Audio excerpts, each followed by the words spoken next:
All right, welcome everybody to our Morton Lecture Series speaker, Charlie Gallagher, who's going to talk about the Nazis of Copley Square, a history of the Christian front.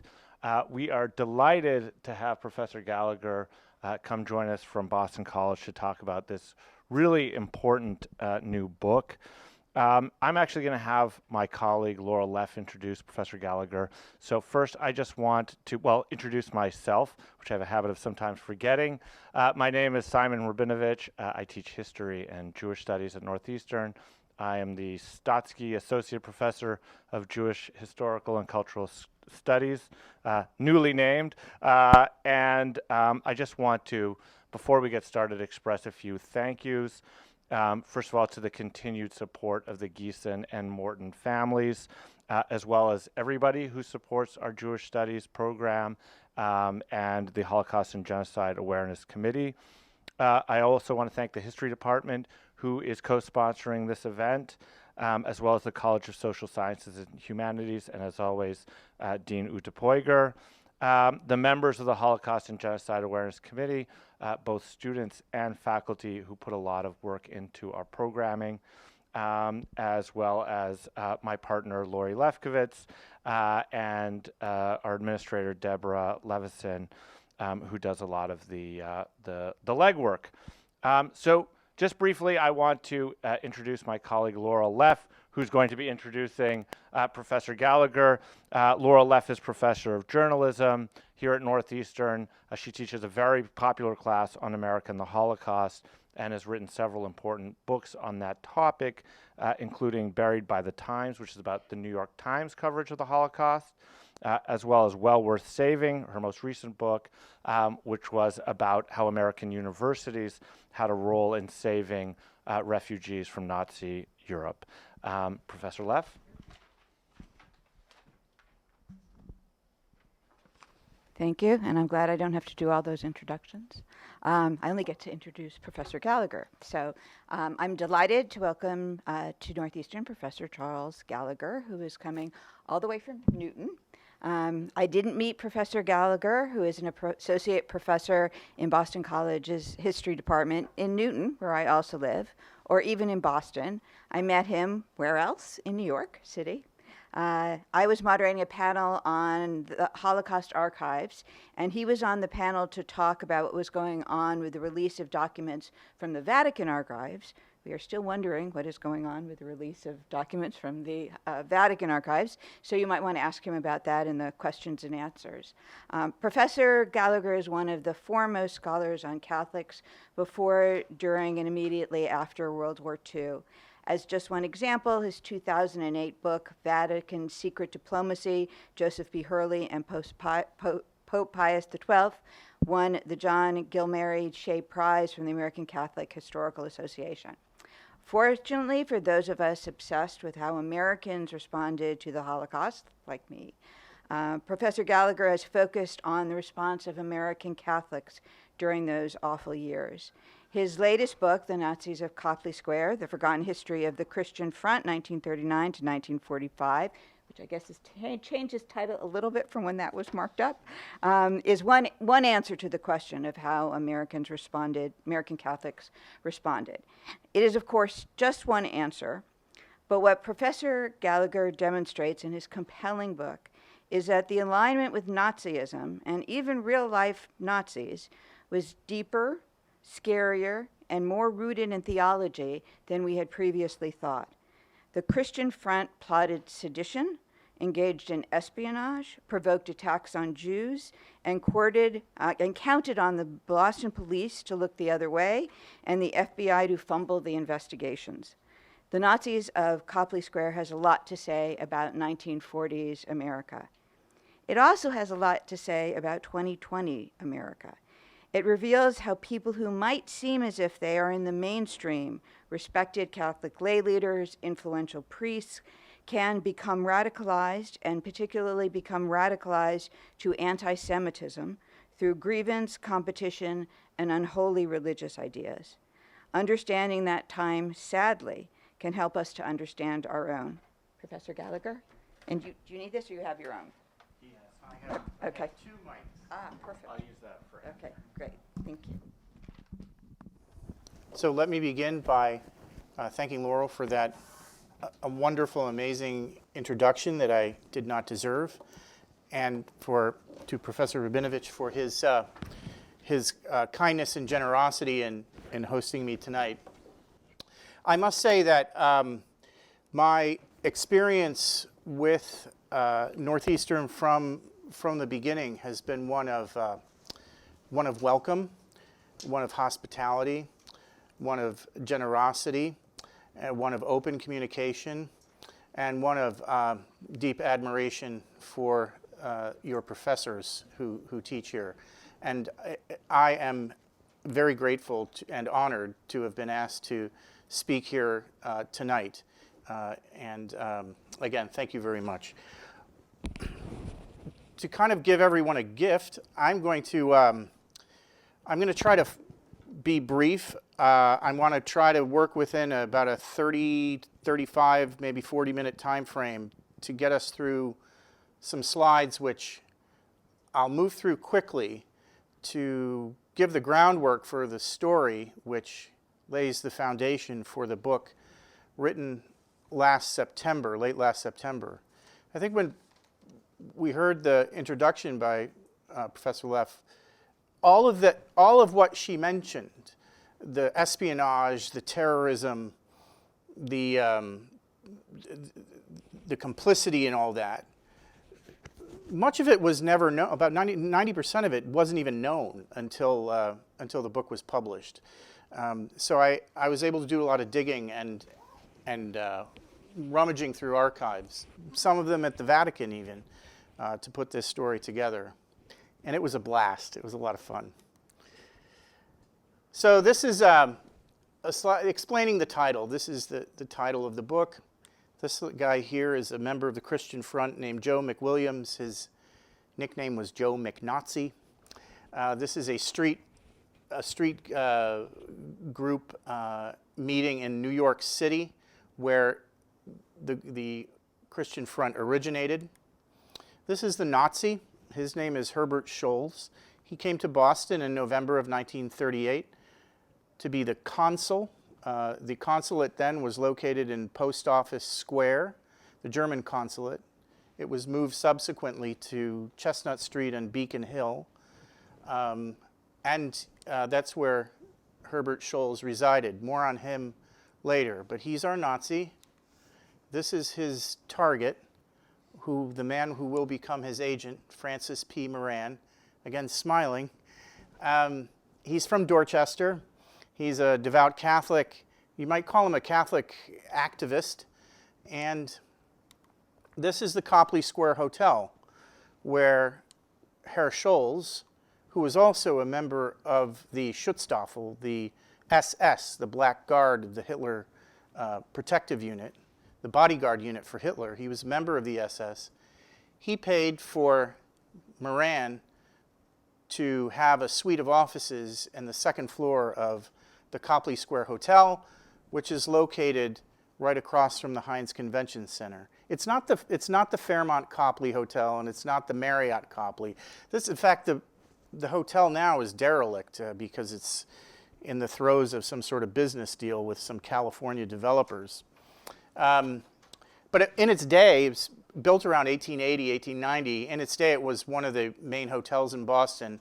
And as an interesting note, when he played for the Red Sox, Babe Ruth used to live there. So the title is The Forgotten Story of the Christian Front. One of the big questions is, how come we didn't know this story? How come we've never heard about it? There's a lot of espionage involved in this story. Both Moran and Scholz, those two photos, you've got the spy and the agent. They're spies. And there are a lot of spies in this story. And consequently, I think one of the main reasons, and it's not really even deeply theological or political, is that spies cover their tracks. You're not supposed to know what spies do. And so you've got to do a lot of digging and sniffing and kind of hunch and gathering and making hunches. And so that's most of the most of the documents that I used to write this book were previously classified. So the file on the Christian Front from the FBI was 4,200 pages long. The file for Herbert Scholz was about 950 pages long. The file for Francis P. Moran was 750 pages long. And they all had to be declassified, and it took about 18 months to 2 years to get each file declassified. So it took me about 10 years to write the story. This is the inspiration of it all. This gentleman, Father Charles Coughlin, he's a priest from Detroit, Michigan, who speaks on the radio in 1930. He's the first real celebrity priest in the United States, and he's the first real media priest in the United States. So before television, the radio is the primary medium, and on a Sunday afternoon, his radio program from the Shrine of the Little Flower in Detroit, Michigan, which was colloquially known as the Little Flower Hour of Power, broadcasts nationwide. So it's a priest broadcasting nationwide. And of the 132 million Americans in 1940, 30 million people listened to him every week. Like, to put that in perspective, I think, remember the show America's Got Talent, which was so huge? That had 12 million listeners a week. This gentleman on the radio, he's a diocesan priest from Detroit, 30 million listeners a week. And by about 1935, 1936, his speeches become more and more anti-Semitic in terms of his response to the economic crisis of the Depression. He's continually kind of spiraling downwards and seeing Jews around every corner, and as the reasons for the economic distress and the economic situation that America is finding itself in. He becomes more and more anti-Semitic and kind of a full-blown anti-Semite by late 1938. And he delivers speeches that are very disrespectful of the Jews and outright anti-Semitic in themselves. He's well known. So here he is again. He's in the middle. One of the contributions I hope to make that the introduction also alluded to was I find historians have looked at this group, the Christian Front, but the people who did look at it through really from the 1960s to the early 2000s, in my view, they were political historians who missed the theological impulses that promoted political action on the part of the members of this group. Political historians were so kind of geared towards looking for how elections mattered that they forgot to look at the impulses behind how just political activity happened. And so what I wanted to do in this book is to take these people for what they're worth, what they say at face value. They call themselves the Christian Front. No one had ever done this, but they call themselves the Christian Front. And so I thought, well, what are the Christian theological impulses that keep these people motivated to do what they do? And what I found, you can read about this in the book, is that there were two main theologies that were dominant in Catholic society in the 1930s: mystical body of Christ theology. The way I like to talk about this is, you know how today, for many people, you might not know what's going on in the Catholic Church, but you probably know that this Pope is very much a promoter of ecology. And so he's written so the green movement, the Pope got green all of a sudden, and so ecology is very theologically oriented for Catholics today. That's the same in terms of how these theologies were operating. All Catholics, pretty much, just even nominal Catholics, would know about these theologies. Mystical body of Christ. The church is saying we're all members of the body of Christ through our baptism. And so it uses Pauline theology, the head to the body, the part to the whole. And what it means is, what it does is it creates this imagery of Catholics being able to have cohesion throughout the world, like all over the world, so that Catholics in Boston have a religious connectivity to Catholics in Barcelona. And that's going to mean something in the mid-1930s as the Spanish Civil War unravels. The other is Catholic action, and that's originally started as a social uplift movement by the Pope, but by the time the mid-1930s rolls around, it's become almost an anti-communist effort. And it's about Catholics working in unison with their priests and bishops to try to effect social change. And you can read about that in the book. And the third piece that comes around here in the 1930s is this cohesion around a belief, a false belief by Catholics that Jews were present at the creation of Leninist communism, Marxist-Leninist communism. So the Catholics are starting to believe by the 1930s that they say Marx's paternal grandfather was a rabbi, and so therefore this communism that he purports to put in front of us is nothing but a secular religion, and that Lenin himself, they didn't know this at the time about Lenin's Jewish lineage, but they started indicating Lenin is Jewish, so communists and Jews are symbiotic. And as we'll look forward, what's the importance of that is that in Mexico in the 1920s, a socialist government under Calles starts what Catholics believe as persecuting Catholics. In other words, there was a war between 1926 and 1929 called the Cristero War in Mexico, which was quite a bloody affair. And many Catholics believed it was a religious war between socialists, which they didn't see socialists as socialists. They saw socialists as communists, between communists and Catholics. Likewise, in the Spanish Civil War between 1936 and 1939, that unfolds globally for Catholics, particularly in North America, following Father Coughlin because he's interpreting the theology for them. He's telling them, he's got his collar. He's got his collar on, and he's telling them that, that this war in Spain is a religious war. It's a holy war. And the communists are persecuting Catholics. And, the statistics are rather bloody, for example, and you can read about that in your history of the Spanish Civil War. So that's what's going on. That's why everything is rather heightened. So he creates this group called the Christian Front, mainly because the government in Spain, which he felt was persecuting Catholics, and one statistic is, for example, that 10% of the diocesan priests, that's kind of the local priests in the parish, 10% of the diocesan priests in the Archdiocese of Madrid were executed by firing squad during the Spanish Civil War. So he's saying that government in Spain, they called themselves the Popular Front government.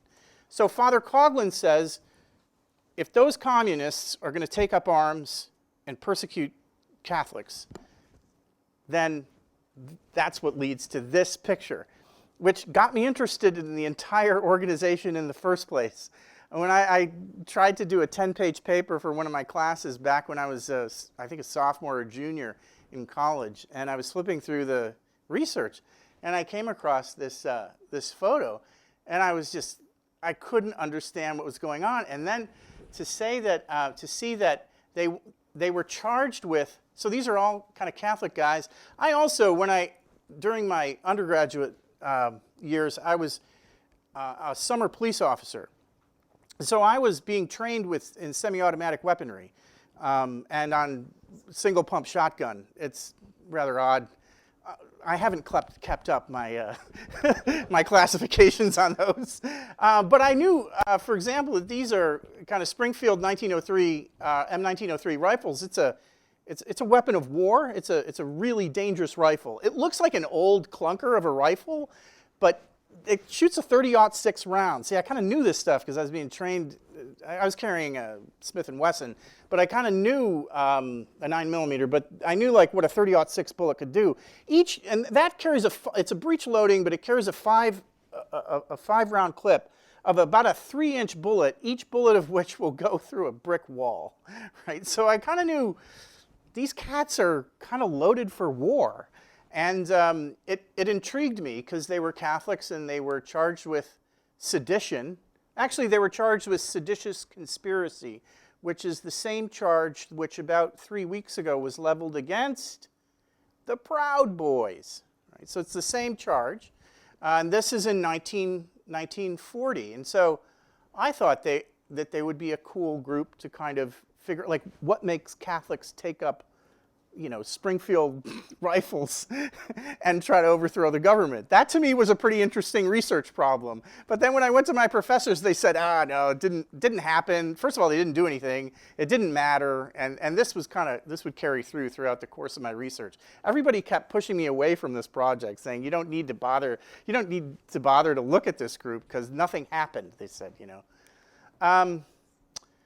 So this is I'm going to just show some slides. The way Father Coughlin did it was that he, in my view, he chose what I call foot soldiers, one in New York, this is John F. Cassidy, and one in Boston, whom we met, Francis Moran.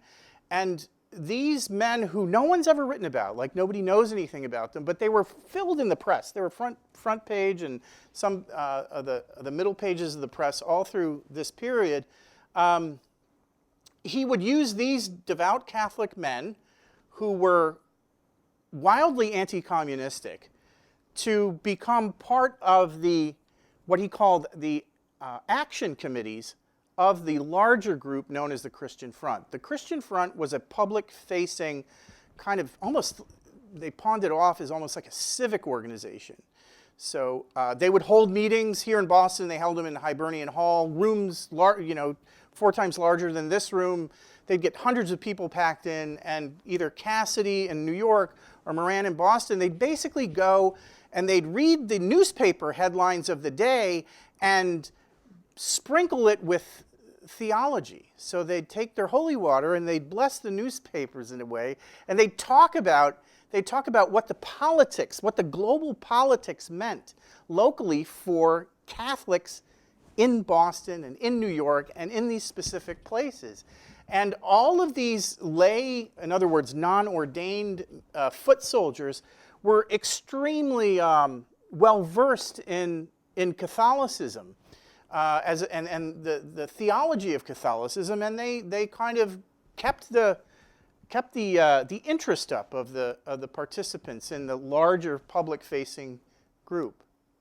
So here are some of the headlines from the January 1940. The FBI swoops down. They had an informant inside the group. Here they are at target practice in Narrowsburg, New York. And this is the weapons cache that the FBI discovered. These things over here are small bombs. They were making both paint can bombs and pipe bombs. One of the moral situations I ran into in publishing the book and writing the book was that for 85 years, historians thought these folks were clownish and that it was just a comedic caper. And when I got the FBI file released, I found a verbatim where one of the members here, William Bishop, was teaching the others how to make a pipe bomb. And my moral question as a priest particularly was, should I put in this book this recipe for how to make a pipe bomb? And I had to go back. I consulted theologians and I consulted my editors, and you can see in the book how I dealt with that issue later on. It was very interesting. It was kind of like the old anarchist cookbook question. So here's another headline. This is from the Boston Globe.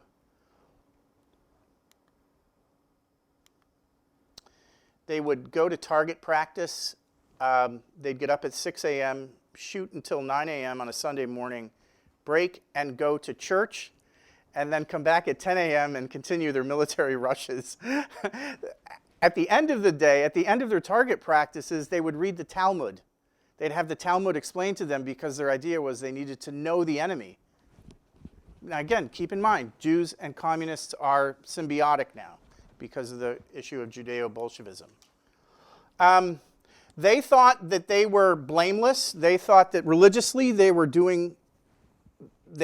okay because St. Thomas Aquinas, who was writing in the 12th century, mind you, but he was the foremost theologian for Catholics. He came up with this notion of legitimate defense, that if you're being If you're having weapons aimed at you, you have, through Christian theology, you have a legitimate option to take up arms against those who are pointing guns at you. That's a very rudimentary way to put it. And then the other question that came up was, they charged them with seditious conspiracy, like the Proud Boys. They also, the FBI hung their hat on this charge. They were certain that these guns had to be stolen from National Guard armories. The FBI and the government was convinced that the Christian Front members had broken into National Guard armories and stolen these weapons. And so each charge for each rifle here that was stolen would be a 35-year prison sentence. So they were convinced that they were going to get him on the weapons charge. What they did not know, this is from the president to the director of the FBI, right on down. What they did not know was that in 1903, the U.S. Army Code put in a codicil that if you were a member of the National Rifle Association, you could purchase through the War Department, which is now the Defense Department, through the Office of Civilian Marksmanship, you could purchase Springfield 1903 rifles, cordite powder, squib fuses, and all the makings for bombs and rifles and ammunition. Through the Office of Civilian Marksmanship, they would ship all of it to your local armory, and for an extra $1.35, all of the weapons could be shipped to your doorstep at your house. So you could get military-grade weaponry for about $10, which is, I'm not even sure how much that works out these days, but that's what was going on. The trial fizzled because of these issues. The seditious conspiracy charge from Brooklyn, it's very difficult to charge seditious conspiracy when they're massing these weapons and building these bombs in Brooklyn and the capital is in Washington. That's why I think the Proud Boys have a big problem on their hands, right? They were right at the Capitol. So that charge fizzled, and then because of the NRA loophole, that fizzled as well. So there was big not guilty cheers in Brooklyn. And you can see this salute here was designed by Cassidy. It almost looks similar to a Hitler salute, but it's the old V for victory sign, but it's the thumb is depressing, is over, the thumb is, these two fingers are, this is atheism and communism, and they're under the thumb of Christianity. So it's pretty wild, symbolically, what they were doing. We talked about this gentleman, Scholz. He shows up in Boston in 1938. He is sent here as the consul, but this is a line of his lineage as a Nazi. He was recruited to the Brown Shirts by the founder of the Brown Shirts, the SA, Ernst Röhm, who, with Hitler, founded the Brown Shirts. And Scholz was too young to participate in World War I. He was the son of a transportation magnate from Munich. In other words, his family was wildly wealthy. In fact, he had an American girlfriend who was the heiress to the Arm & Hammer baking soda.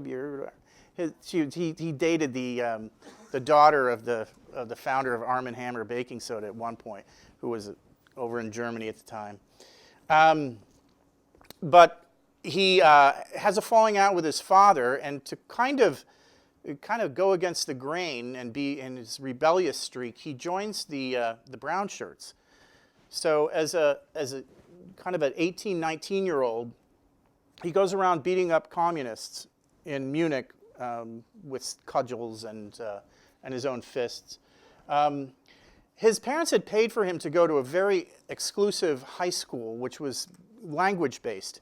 So he knew about 7 or 8 different languages. And he knows now, as an 18-year-old German, he knows Italian, Romanian, Russian, French, and English fluently, as like an 18-year-old. And so he joins the Brown Shirts. That really ticks off his family, because he's supposed to go become a captain of industry and make $1 gazillion and marry well and all that. So he joins the brown shirts. He then goes to Leipzig and gets a PhD in what is essentially Nazi philosophy. You can read about that in the book. He comes back to Munich now with a PhD in psychology, and he's noticed by Heinrich Himmler here, who's the head of the SS. Now, he's the architect of the Holocaust. And now that Scholz has a PhD, his organization is much smaller than Rome's organization, so he tries to poach Scholz, and that's what he does.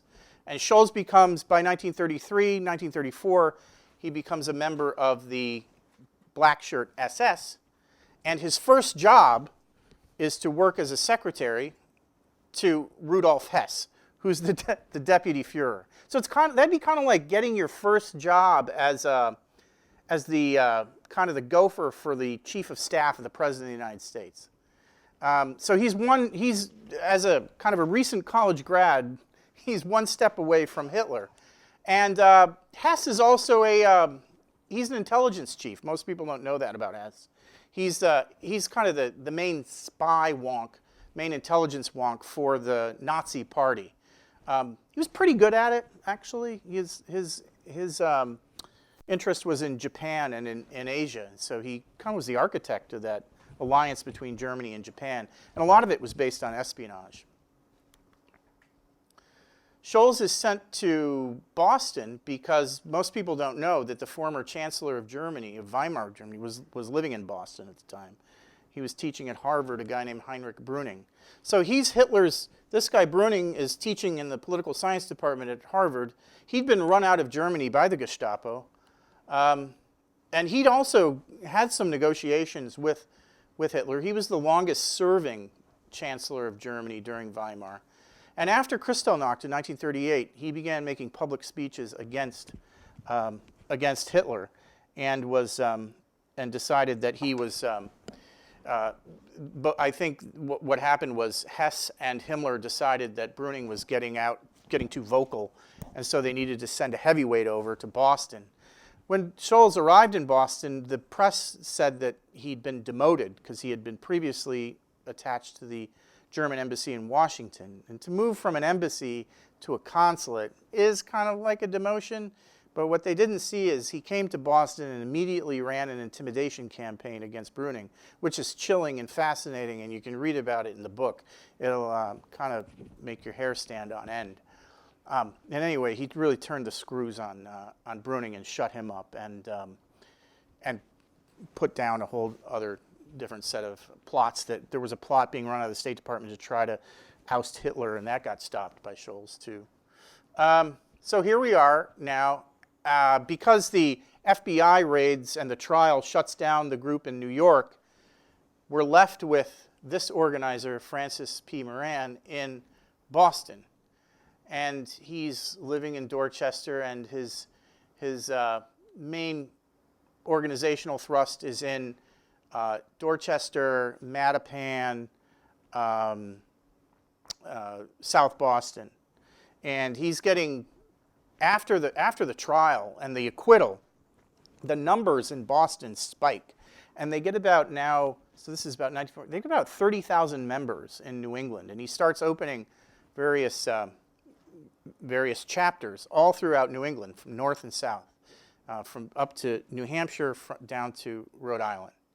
And he's a Boston Irish Catholic, kind of a typical Irish Catholic immigrant. The interesting thing about him was he decided to study for the priesthood at age 16, and he wanted to join the Franciscans, which is a religious order in the Catholic Church.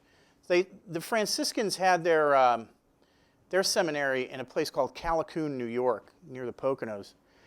That seminary was staffed by German friars who had been expelled by Bismarck during the Kulturkampf in the 1870s. And the entire seminary that he went to was German-speaking. So, interestingly enough, he's a working-class Irish Catholic kid who goes to this seminary in the woods in upstate New York and learns fluent German, right? So then he's getting towards the later stages of his formation, and they have to take vows, as Jesuits do, of poverty, chastity, and obedience. And I think it was the vow of chastity, meaning he wouldn't be able to, the celibacy requirement, so he's not able to get married. I think that seems to have pushed him out of the seminary.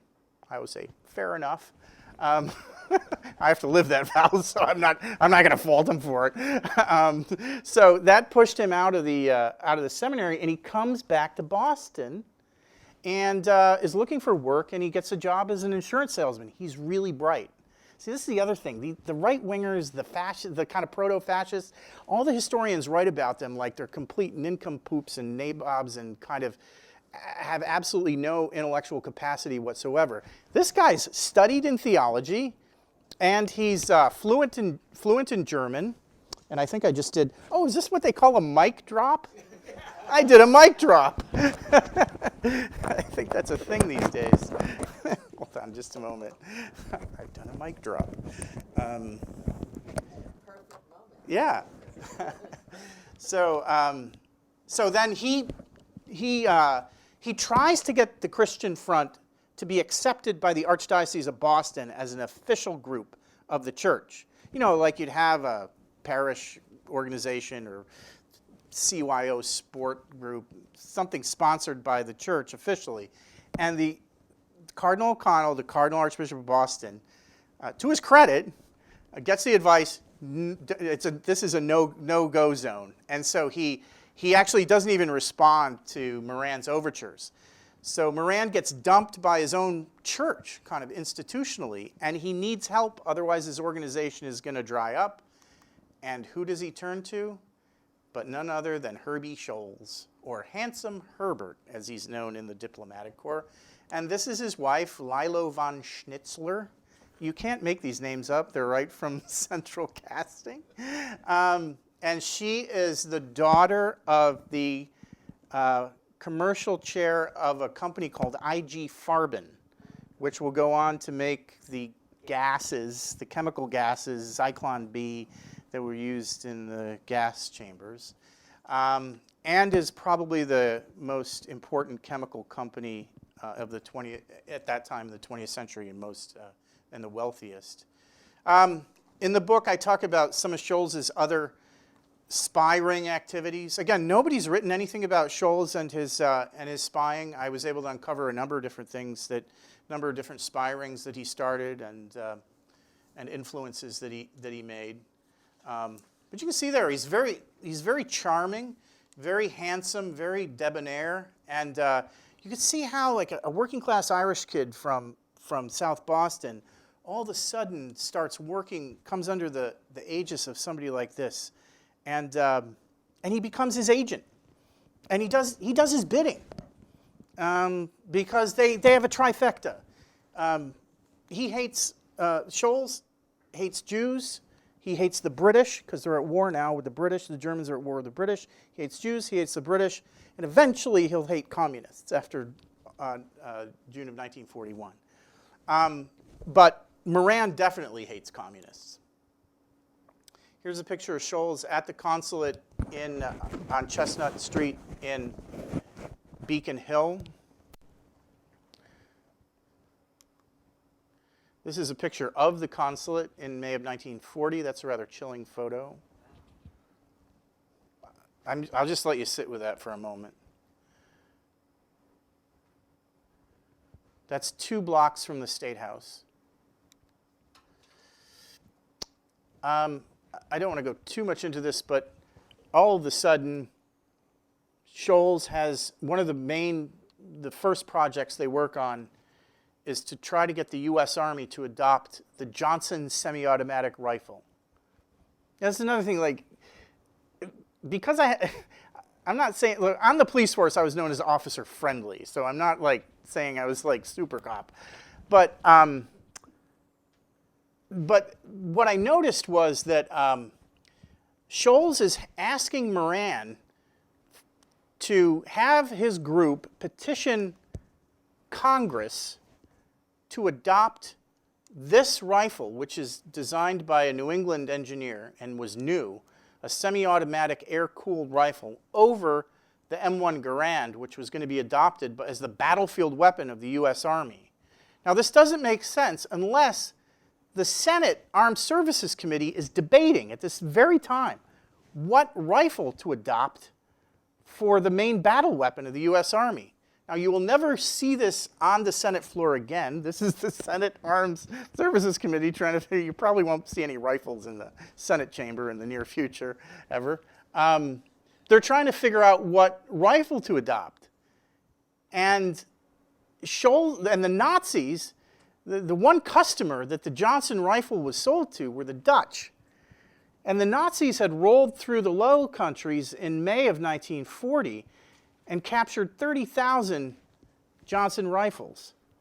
And for the life of them, they could not figure out the specs on how to build a decent semi-automatic rifle. And they didn't want the Americans to adopt the M1 Garand because they did not have the technical specs to the M1 Garand, and they wanted the Americans to adopt the Johnson because they had 30,000 of them, and they could reverse. They knew what the engineering was.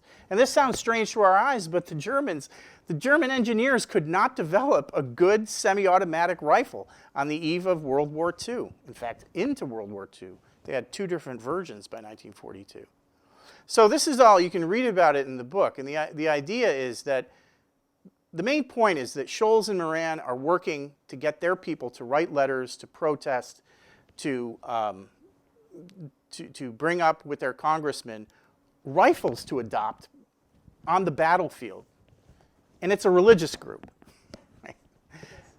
What's that? So it ultimately fails mainly because the Defense Department had already given too much money for research and development to the M1 Garand.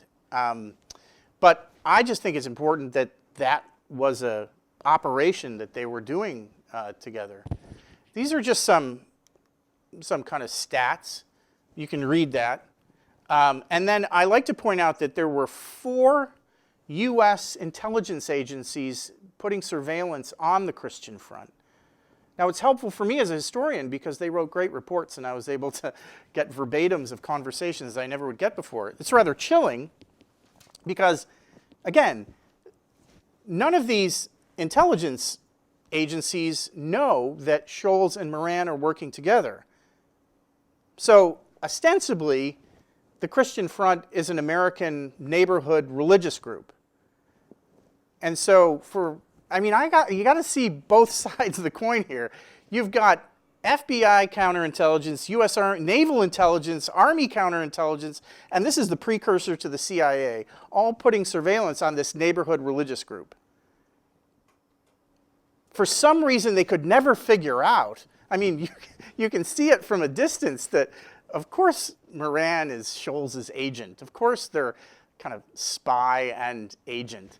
But these federal agencies never figured it out. The relationship was completely secret throughout the war. And yet this is kind of the how they're much surveillance they're putting on. So I think about there's a case now that's going to go up in the next 6 months before the Supreme Court, Fawaz versus U.S., which is about FBI surveillance on mosques in California, out in Orange County. So I always kind of had that back in my mind, you know. I think you just have to look at things in various ways. What happens is, and we'll kind of rush through this, is that uptick in membership of the Christian Front is noticed by this guy, Sir William Stevenson, who's running a thing in New York called British Passport Control, which is essentially a British spy nest. He's MI6. And he hears about the membership increase because a Jesuit at Boston College, where I work, made a huge mistake and went on the radio in the summer of 1940 and told Catholics in Boston that it would now be morally permissible to join the Christian Front because the trial in New York was over with. And while the Christian Front was anti-Semitic, they were still anti-communist, and so it's morally permissible for them to join. That's where you get the 30,000 membership number between 1940 and 1941. Stevenson hears this radio broadcast and he immediately swings into action and he pushes British intelligence now.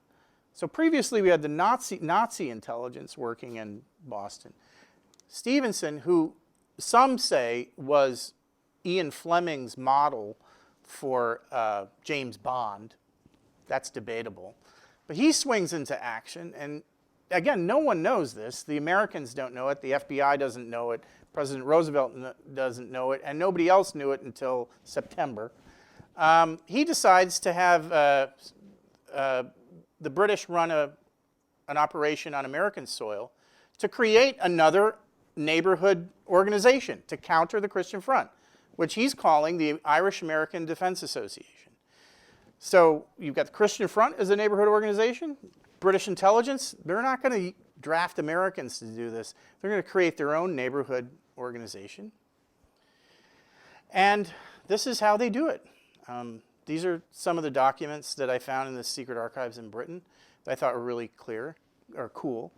I also want to point out that when you run a super secret front organization, the file that it's put in is never the file for a super duper top secret operation. It's usually filed in miscellaneous. So most of the files are found in miscellaneous files.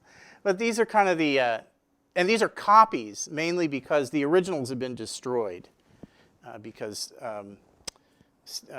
not Stevenson, but British intelligence didn't want this to be known because it's illegal.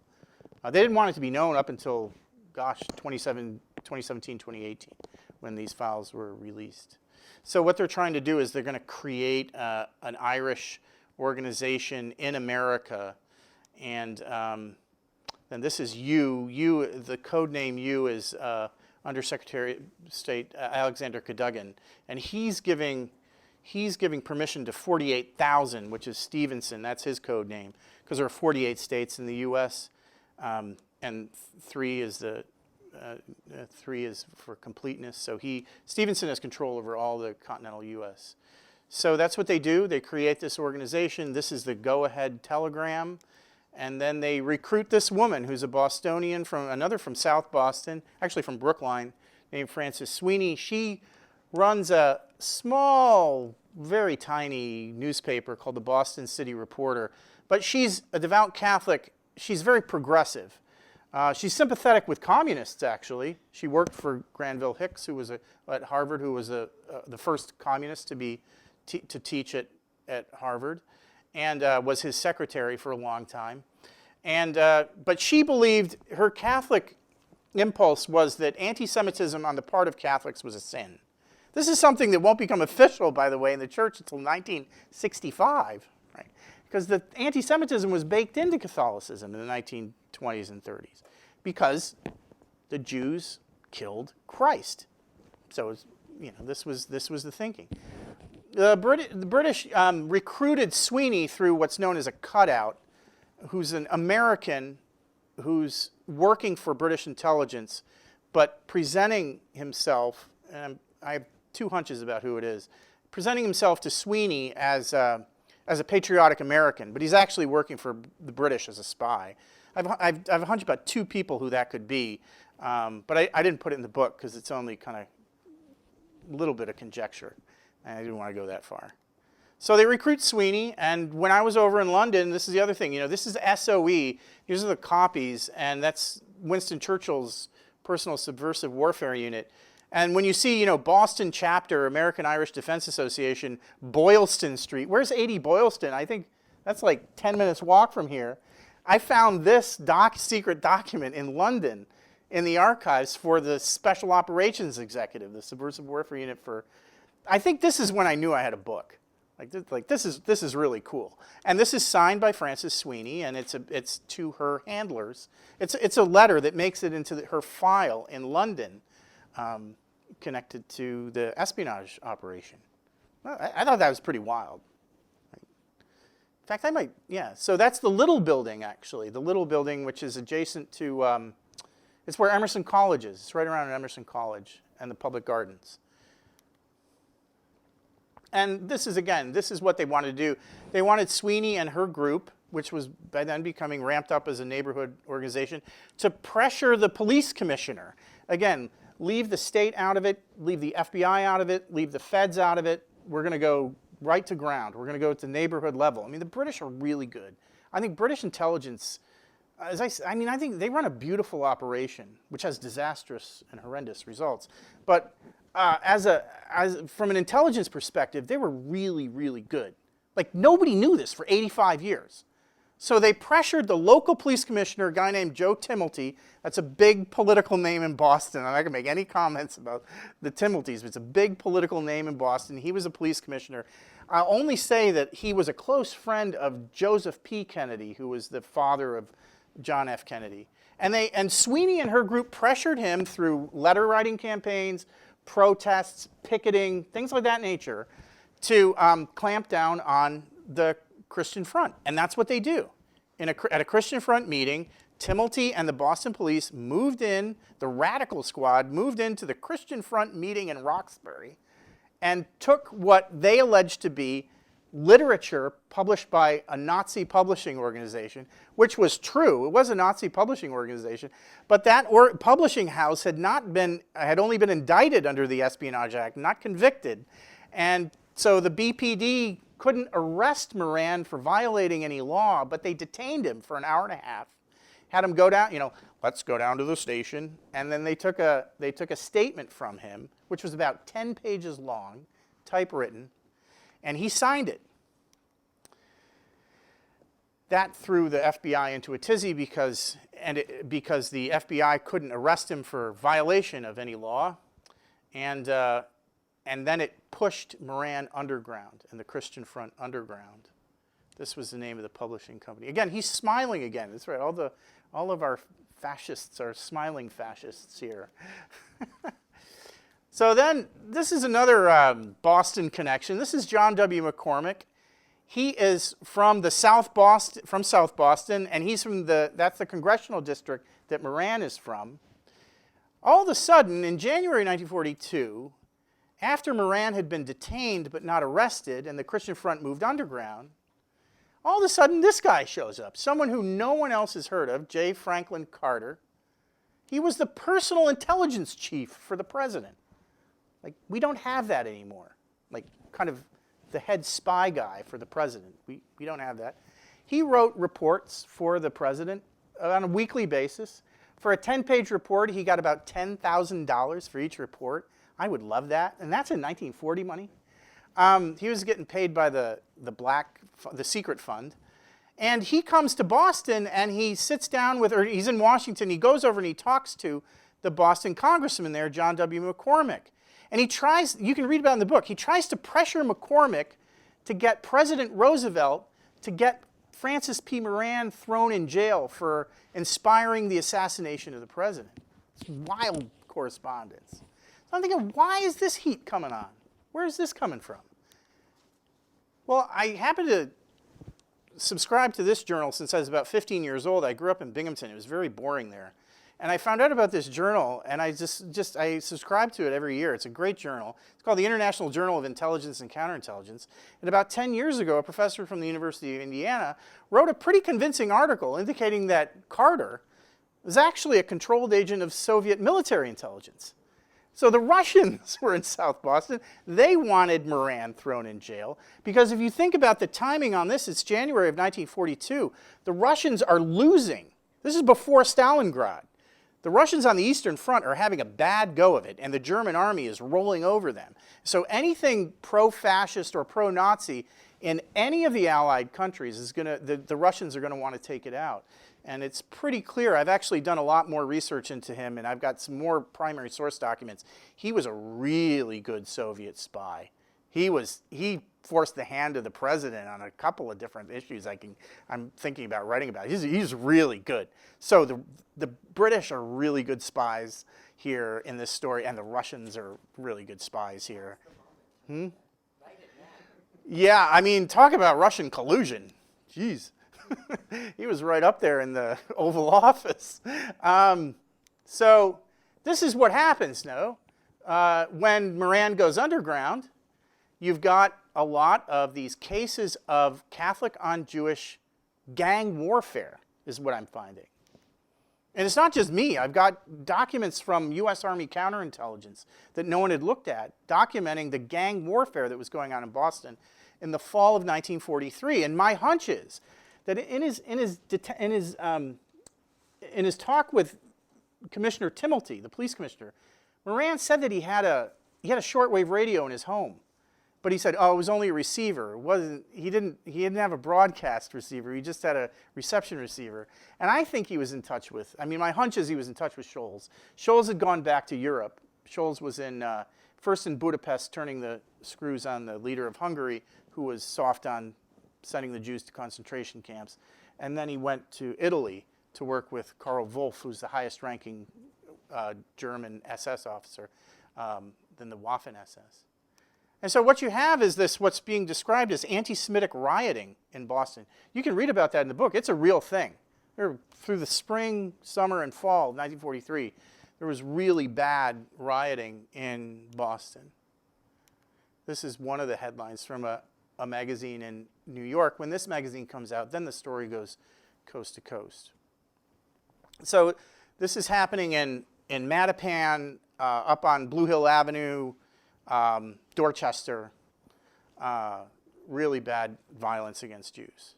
But what I'm saying in the book, which is new here, is that you have to step back a little bit and see it in context. We can't forget that, in my view, what I'm saying is, MI6 came to town, started this group that pressured to get Moran arrested. They didn't arrest him, but they pushed him underground. And then the MI6, they packed up their circus and left. So the circus came to town. They did their thing. The British are really good. Spies are really good at what they're doing. Circus came to town. They ran their show. They packed up. They left. And what I'm arguing in the book, or I'm insinuating or implying in the book, is that this terrorism against Boston Jews is not a spontaneous kind of upswell from the streets, but it's the blowback from a very successfully run British intelligence operation. And I'm not just saying that because my last name's Gallagher. I'm saying that because I like to study intelligence history. And I think that there are repercussions to intelligence operations globally all the time when they happen. This is, we're concluding here with trying to figure out what happened to Herr Scholz. This is in April of 1944, it's clear this is after Stalingrad, and they know that the war is lost pretty much. But Scholz puts in for a promotion. And Karl Wolff is probably the senior SS battle officer of World War II. And this is the kind of letter of recommendation that he writes for Scholz to get his promotion. So you can see how ideologically driven Scholz is. He's a pure ideological Nazi. He's thoroughly committed to Hitler. And he hadn't been promoted since 1934. So for 10 years he had not been promoted. And so finally on the battlefield after this in May of 1944, he gets a battlefield promotion in the SS to the rank of Brigadier General, what would be accountable to Brigadier General. But then he escapes because Joe McNaughty here is on trial in Washington, and a government lawyer who's a special assistant to the Attorney General comes over, and he finds that the U.S. Army has arrested Scholz in March of 1946. And this lawyer for the Department of Justice, who I said once before is the dumbest smart guy ever to graduate from Harvard Law, he came over and interviewed Scholz. And Scholz spilled the beans on a number of different spy operations that were all illegal. But Scholz did not give any information on the case that this government lawyer was arguing back in Washington. And he left. And one of the things that he did was he spilled the beans on Moran back in Boston. But the DOJ lawyer didn't have him arrested. So when he was in detention in Germany in a U.S. Army camp, after the DOJ lawyer left, he told the guards in the camp that the DOJ lawyer had given him a clean bill of health. And the guards said, well, yeah, he didn't arrest him or he didn't take him back to Washington, so he must be okay. So he walked out of the American detention and then went back to Milan and got a letter of recommendation from the Archbishop of Milan, Cardinal Fossati, and this is in the files of the U.S. Army Counterintelligence. This is talking about Scholz's humanitarian graciousness as he was, again, under diplomatic cover as the consul in Milan, working with Karl Wolff. And on the force of that letter, so he has that letter of recommendation, and then in April of 1945, his father-in-law is arrested, and a trial is started at Nuremberg in 1947, and it's pretty clear. I found he has a file in the I.G. Farben Nuremberg case file, but it's empty. It's entirely empty. My hunch is that he turned state's evidence against his father-in-law. Now, I'm not married, I can't be married, but I have a hunch that if I were to get married and then turn state's evidence and got my father-in-law convicted at Nuremberg, the marriage wouldn't be very long for this world. So he left quickly and went down to Buenos Aires. These are just some, I asked to get his file released from the FBI for this period, and this is what I got. This is from the Freedom of Information Act. This is from the FBI. This is in this is a 42 piece, but it's all, it's supposed to be the Freedom of Information Act, but, and the FBI told me I wouldn't be able to get access to it by the time that I wanted to publish my book. So they were kind of playing hardball with me. But it looks like they gave him a fake passport. Somehow the Americans gave him a fake passport in late 1945. He ends up in Bolivia. And first in Argentina for 6 months, having an affair with the ex-wife of the fashion designer Oleg Cassini, and then moves on to Bolivia and buys a copper mine. And in the book, this is what I try to do. I try to show that Catholic historians have written about Catholics as kind of being assimilating into Catholic culture at this time, and I'm looking at these Catholics who are trying to overthrow the government. Like, how's that happen? And nobody's looked at it before. This professor at Harvard, Seymour Martin Lipset, has always said that groups like this don't really matter because they won't have enduring support because they don't engage in electoral politics. They're not engaged in voting or pushing people to vote, so they don't matter. There's this historiography that the FBI and the precursor to the CIA were very chummy with Catholics, whereas here these Catholics are being basically surveilled and arrested and tried. And no one had written about it. Joseph Nye at Harvard says that religion, soft power, doesn't matter because all that matters is what goes on militarily and economically in time of war. And I'm trying to show that this religious organization was really connected to bombs, guns, and changing the battlefield in one case. And then what I like to do is to intersect religion and espionage. I think that's a part of history that hasn't been looked at closely enough. Why was it forgotten?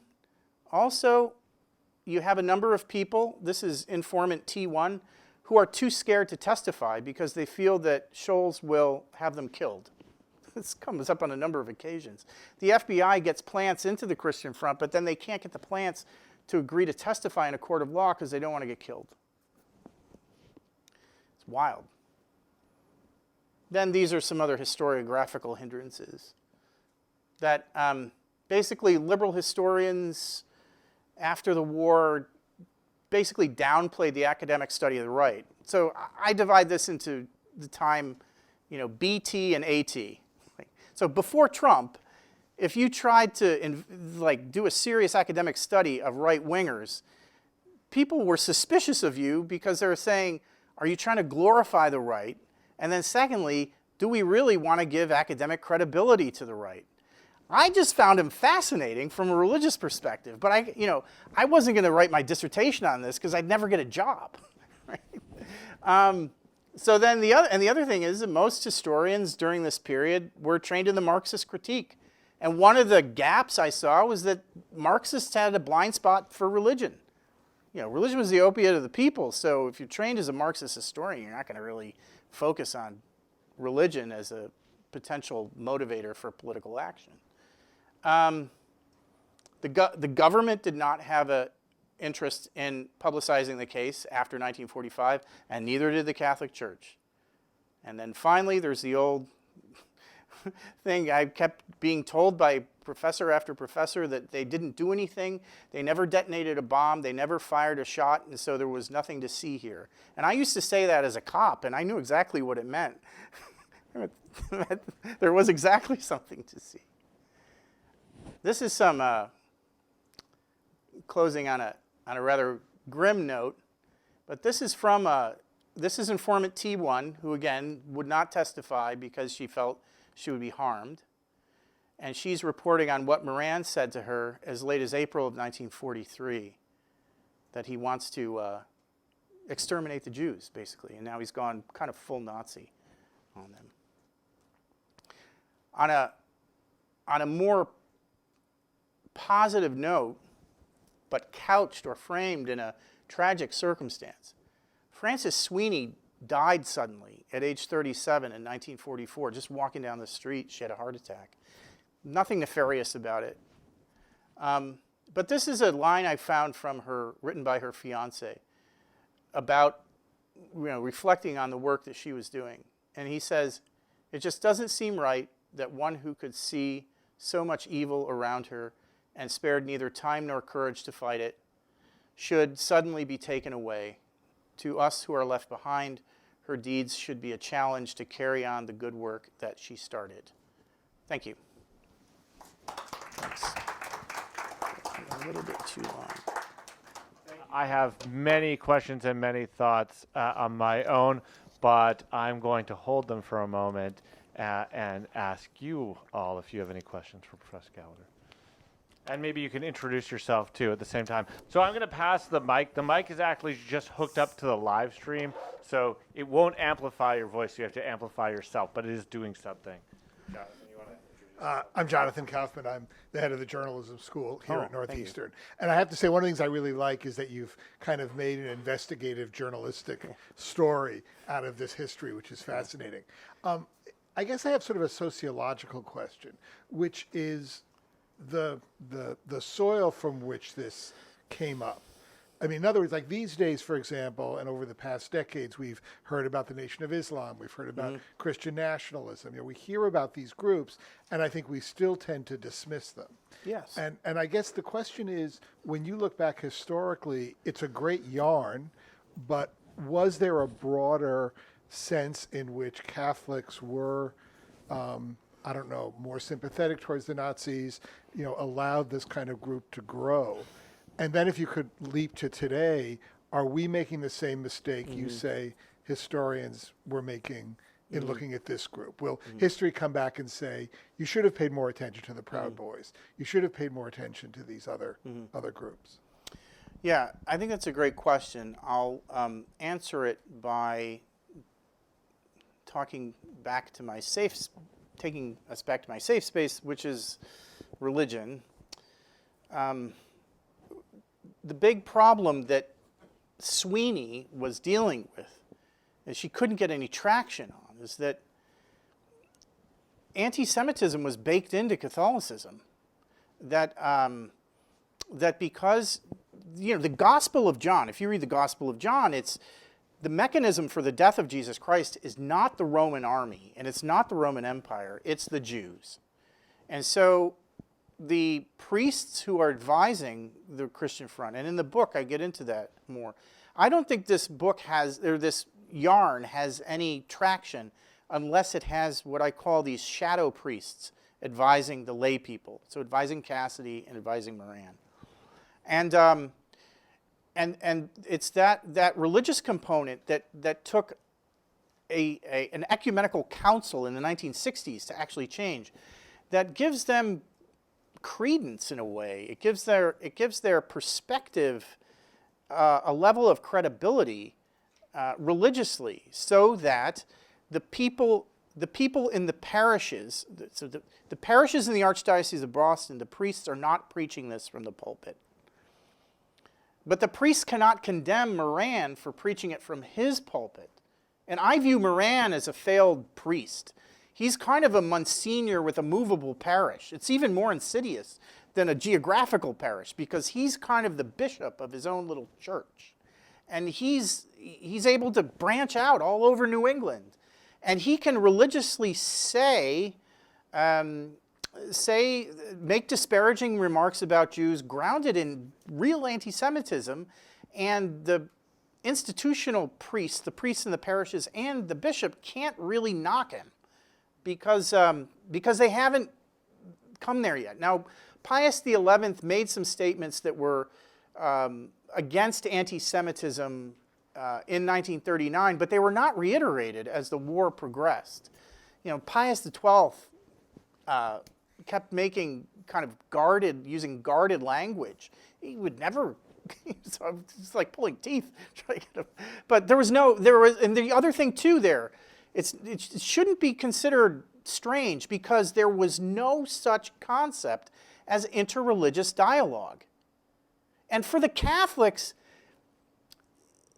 the Holocaust was a Jewish problem, because it was not a Catholic problem, because there was no concept of interreligion, of religions talking to one another.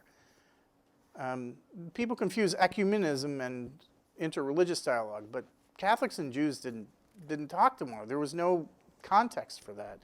There were some organizations, but they were inchoate at the time and not very well respected by the hierarchy, where it needed to take place.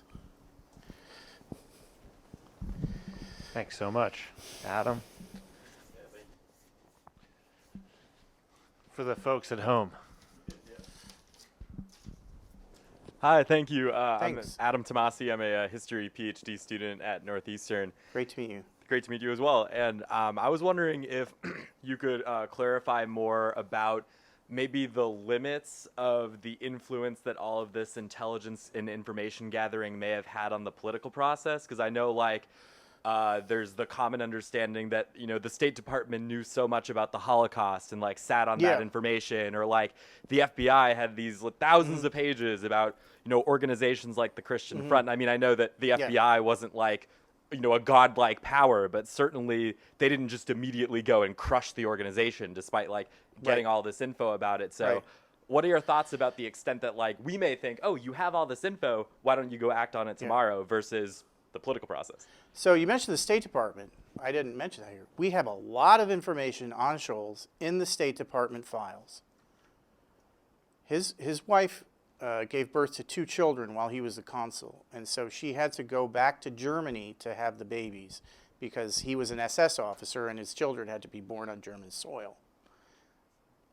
In the State Department files, we have stacks of records on all of Herbert Scholz's amorous liaisons, that are just stacked one on top of the other. So we know, I know through the State Department files every paramour he ever had and where he went to have their trysts.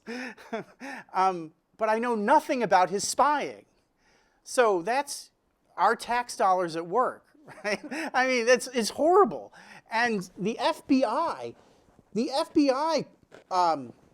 in my narrative, I hate to say it, but it's fabulous. FBI stands for fabulous but incompetent. I mean, they get so close. In fact, in the book, there's one FBI plant who says, Moran's up there giving this pro-Hitler speech, and he writes in his FBI report, he says, if you didn't know better, you'd think that this Irish guy was a German. Well, duh. Like, did you ever think about connecting him to the local Nazi? So they just couldn't. And there's a reason. There's a reason for that, and that's largely because the FBI had been focused on the German cultural organizations, the Friends of New Germany, the Kaiser American Bund. The FBI was convinced that patriotic Americans born in America would never spy against their own country. They thought that naturalized Germans and German emigres would. So all the FBI, if you had a German name in this time, 1940, 1941, and you were working in the defense industry, you were probably talked to by the FBI. But if you were a Moran or a Maloney or a Gallagher, or you got off, and so they just never expected. So there was all that. Yeah. Sure, thank you. They weren't competent in counterintelligence.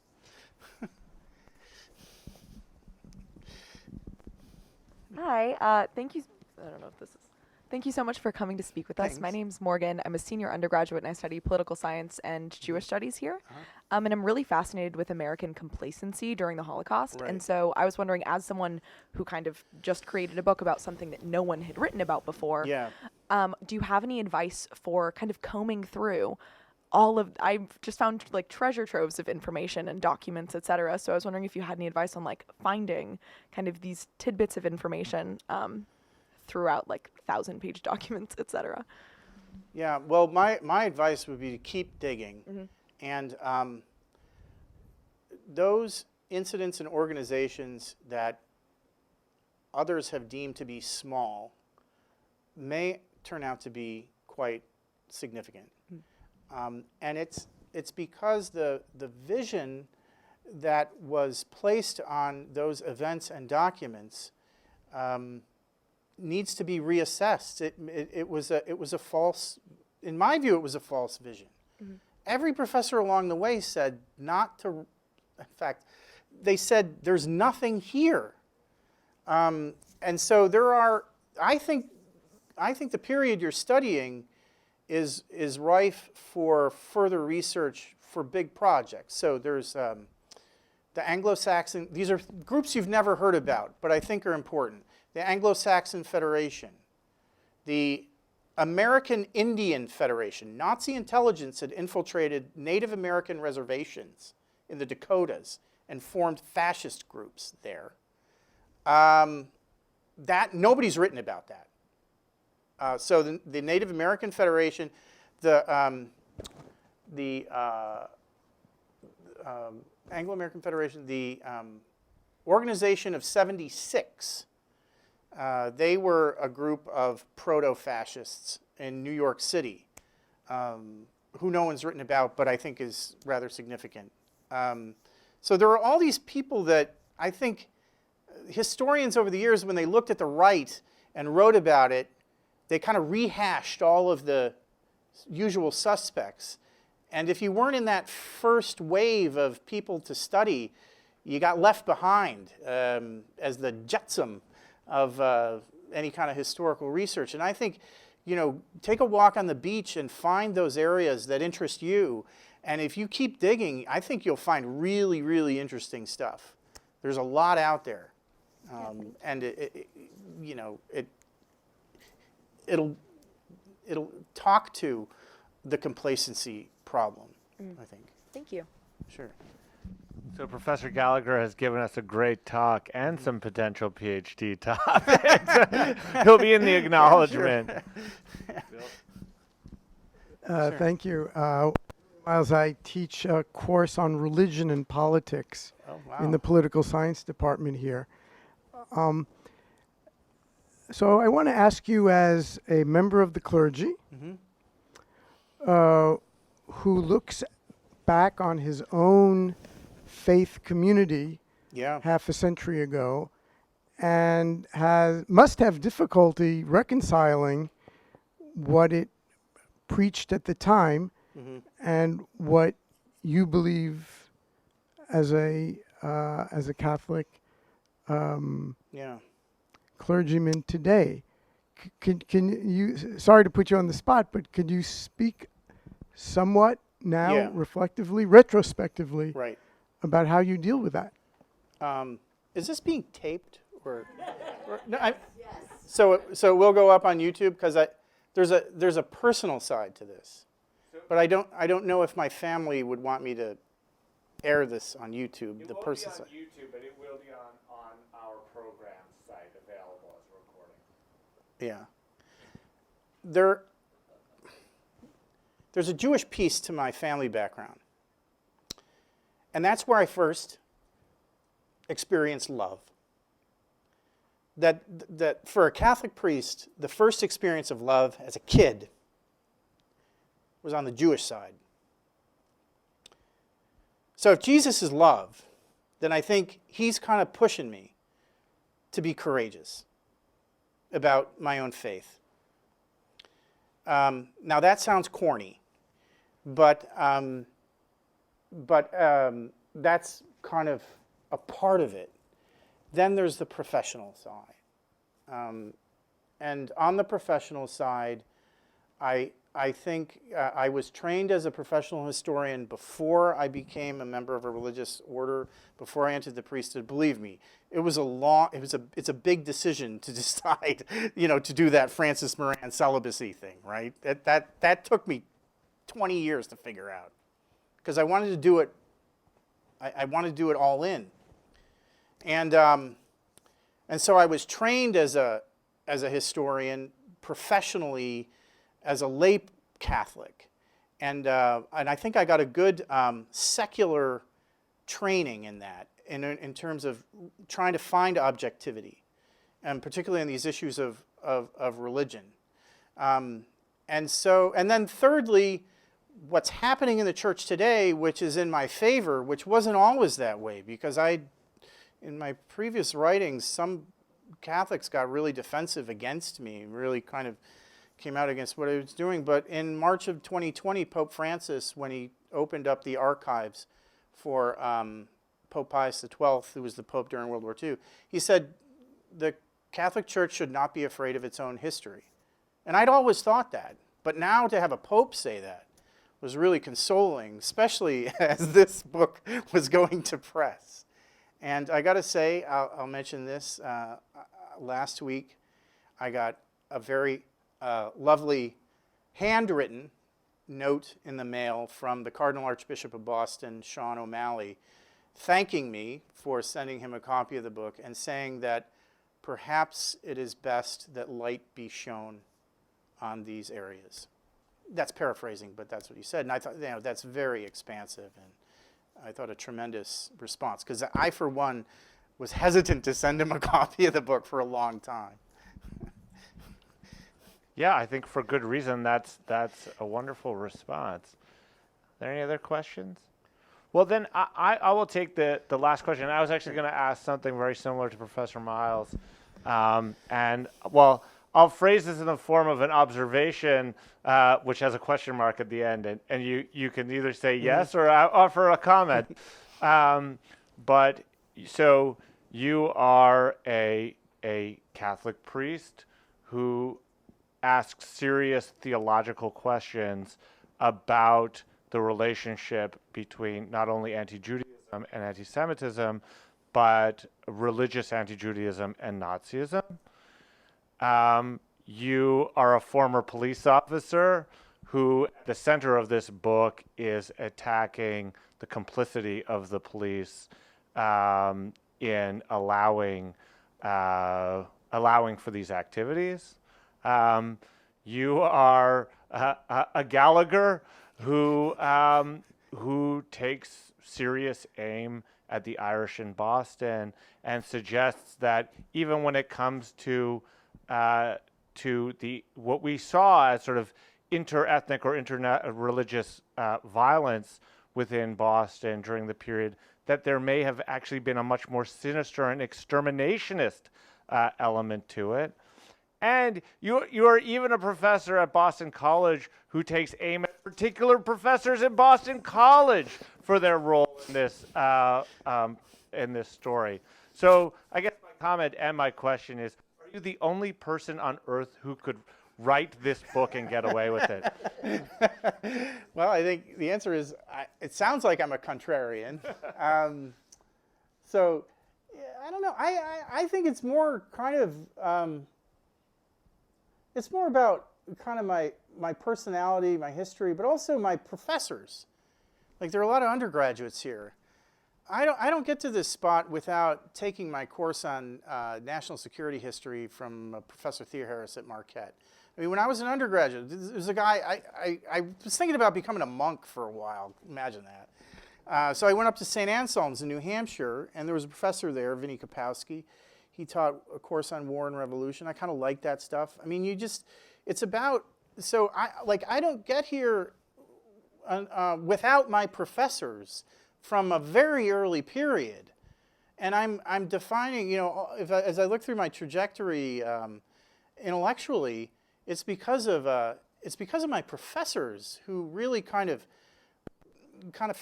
shaped my not only my desires, but kind of what I liked, what I thought was interesting. And so I would say, to the students here, Northeastern, PhD students all, keep going with it.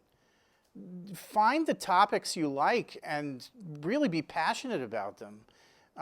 It can take a long time. People may put roadblocks up in front of you. This book project got dumped by the first publishing house I proposed it to. You had to settle for Harvard.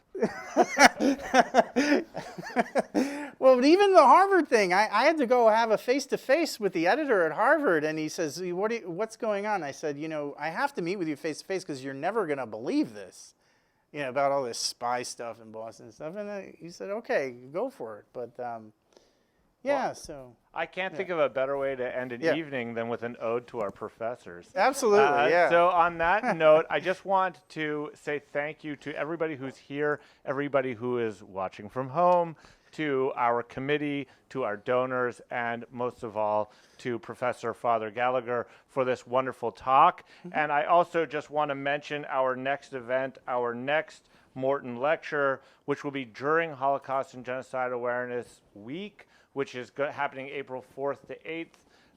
And we have an entire week, I think maybe our first time that we have programming on every day of the week. And on the 7th from 6 to 7:30, we will have Jan Grabowski, who will be talking about the state-sponsored attack on the memory of the Holocaust in Poland, which is very relevant for our time right now. So please join us again in person and online. And thank you very much. Thank you.